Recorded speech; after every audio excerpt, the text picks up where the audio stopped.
दोस्तों, शिक्षकों का ट्रांसफ़र जो कि जनवरी महीने में हो जाना था, लेट लग रहा है। लेट का कारण क्या है? खुद बिहार सरकार शिक्षा विभाग के एसीएस एस सिद्धार्थ सर बता रहे हैं। मैं आपको पूरी बात दिखाऊंगा कि आखिर क्या कुछ कहा है उन्होंने, किन कारणों से जो विलम्ब है वो हो रहा है। आखिर ऐसा क्या बचा हुआ कि एक लिस्ट जारी होने के बाद बाकी लिस्ट आना रुक गया। ऐसा कहा गया था कि जनवरी के पहले सप्ताह में ही जो ट्रांसफ़र पोस्टिंग का काम है वो शुरू हो जाएगा। जो शिक्षक ट्रांसफ़र ले रहे हैं उन्हें नया स्कूल मिल जाएगा, लेकिन ऐसा हुआ नहीं। तो आखिर क्या कारण रहा कि जनवरी महीना में ये ट्रांसफ़र पोस्टिंग नहीं हो पाया? फरवरी आने को है, और अगर अब नहीं हुआ है तो पहले तो कारण जानेंगे क्यों नहीं हो पाया। इसके बाद मैं आपको बताऊंगा कि कब तक स्कूल अलॉट हो जाएगा और कब नया स्कूल में लोग जा पाएंगे। तो आइए देखते हैं कि आखिर पूरी खबर क्या है। देखिए, टाइम्स ऑफ इंडिया को एक इंटरव्यू दिया है बिहार सरकार शिक्षा विभाग के एसीएस एस सिद्धार्थ सर ने। इन्होंने इसमें कहा है कि मेरा लक्ष्य है कि आने वाले 3 महीने में जो स्कूल है इसको पेपरलेस कर दिया जाए। तो इस वीडियो का जो मेन मुद्दा है हमारा, वो ट्रांसफ़र पोस्टिंग को लेकर के इन्होंने क्या कहा है। तो देखिए, इसमें इनसे जो प्रश्न पूछा गया है कि 1,90,000 टीचर जो है उसमें से आप जो यहाँ पे चाहे तो पढ़ भी सकते हैं, मात्र जो 35 टीचर हैं उनका ही जो ट्रांसफ़र पोस्टिंग का काम है वो किया गया, बाकी पेंडिंग में अभी तक पड़ा हुआ है। आखिर क्या वजह रहा है, इनसे जब यह प्रश्न पूछा गया तो इसके रिप्लाई में जो इन्होंने बातें कही है ये आपको जानना चाहिए। देखिए, उन्होंने कहा है कि ये जो 35 एप्लीकेशन पे को कंसिडर किया गया, इनका जो ट्रांसफ़र किया गया, ये लोग ट्रायल बेसिस पे कर रहे थे। और ये किस तरह से कर रहे थे? तो मैनुअली किया जा रहा था। तो मैनुअल कोई भी काम अगर होता है तो समय लगता है। यहाँ पे लगभग 2 लाख टीचर का ट्रांसफ़र करना है, अगर मैनुअल किया जाएगा तो इसमें महीनों नहीं सालों लग सकते हैं। तो इसी को लेकर के एस सिद्धार्थ का कहना है कि ये जो मैनुअल हम लोग काम कर रहे थे इसमें कहीं ना कहीं समय भी लग रहा था और साथ ही साथ इसमें एरर भी आ रहा था।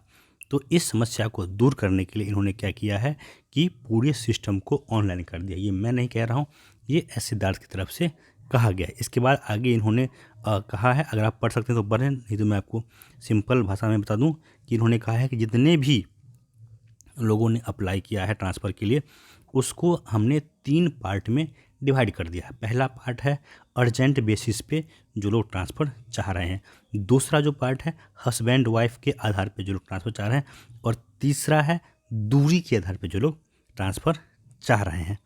इसके बाद इसमें इन्होंने आगे कहा है कि ये 3 कैटेगरी इन्होंने बनाया है और इन तीनों कैटेगरी के आधार पे लगभग इसी 3 कैटेगरी में सभी लोगों ने अप्लाई किया है। जिन भी लोगों ने अप्लाई किया है सबों का जो ट्रांसफ़र है वो मार्च ख़त्म होते होते, इससे पहले जो खबर आई थी उसमें कहा गया था कि फरवरी 30 तक, लेकिन अब क्योंकि ये खबर किसी मीडिया से नहीं आ रहा है, खुद एसीएस कह रहे हैं, तो इनका बात बिल्कुल सही सटीक होना चाहिए कि मार्च तक जो ट्रांसफ़र है वो कर दिया जाएगा, स्कूल अलॉट कर दिया जाएगा। लेकिन आपको रहना अभी अपने मूल विद्यालय में ही है। आपको नए विद्यालय में कब जाना है? तो आपका जब मैट्रिक और इंटर का भी आपको पता है कि 1 तारीख से इंटर का, फिर 17 से मैट्रिक का एग्ज़ाम है। ये एग्ज़ाम ख़त्म हो जाने के बाद जो भी शिक्षक हैं वो अपने स्कूल में जा पाएंगे। अपने स्कूल से मेरा तात्पर्य है जो नया स्कूल उन्हें मिलेगा ट्रांसफ़र के बाद, उसमें आप जा पाएंगे मैट्रिक इंटर का एग्ज़ाम ख़त्म होने के बाद। एग्ज़ाम ख़त्म होने से अब आप समझ लीजिए आज से ये है कि कॉपी चेकिंग तक आपका स्कूल अलॉट हो सकता है। होने के बावजूद भी आपको अपने स्कूल में ही रहना पड़ेगा, उसके बाद ही आप नए स्कूल में जा पाएंगे। तो ये मोटे तौर पे 3 बातें हैं। पहला तो इन्होंने कहा है कि हमने मैनुअल प्रक्रिया को बंद कर दिया है, ऑनलाइन कर दिया है। दूसरा कि हमने पूरे जितने भी लोगों ने लगभग 7 कैटेगरी में एप्लीकेशन लिया गया था उसको 3 कैटेगरी में बांटा है, urgent basis, husband wife basis और डिस्टेंस के आधार पे। और तीसरा महत्वपूर्ण बात इन्होंने कहा है कि मार्च ख़त्म होते होते हम ट्रांसफ़र तो कर देंगे, लेकिन अब आपको अपने मूल विद्यालय में ही बना रहना पड़ेगा।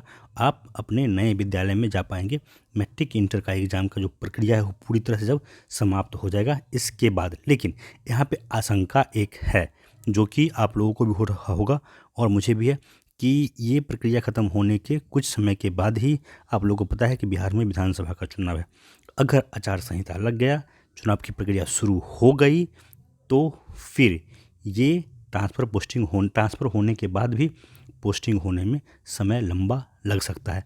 तो हो सकता है कि आप लोग मार्च के बाद अप्रैल या मई तक अपने नए विद्यालय में चले जाएं, लेकिन अगर आचार संहिता लग गया, चुनाव की प्रक्रिया शुरू हो गया, तो फिर इलेक्शन के बाद ही ट्रांसफ़र होने के बावजूद जो जिस जगह है वो उसी जगह बने रहेंगे, क्योंकि एक बार इलेक्शन प्रक्रिया शुरू हो गया फिर किसी का भी कार्यालय बदला नहीं जाता है। जो जिस ऑफिस में है उसी ऑफिस में रहेंगे।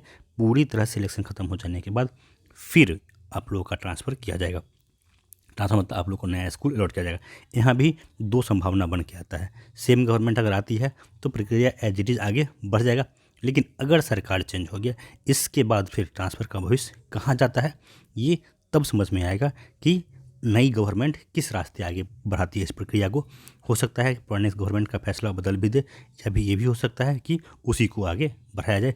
90% केस में प्रक्रिया को बदल देने की ही आशंका रहती है अगर गवर्नमेंट चेंज होता है। तो ये कुछ आशंकाएं हैं मेरी ट्रांसफ़र को लेकर के, जो मेरा पर्सनल है। आप लोग बीच पे अपना ओपिनियन दे सकते हैं, आप लोग को क्या लगता है। बाकी अभी के लिए यही है कि मार्च में स्कूल अलॉट होगा और एग्ज़ाम के बाद आपको नए स्कूल में जाना है। दोस्तों, इस वीडियो में इतना ही आप लोग से निवेदन है, वीडियो को लाइक और शेयर ज़रूर कीजिए, चैनल को सब्सक्राइब भी कर लीजिए। धन्यवाद।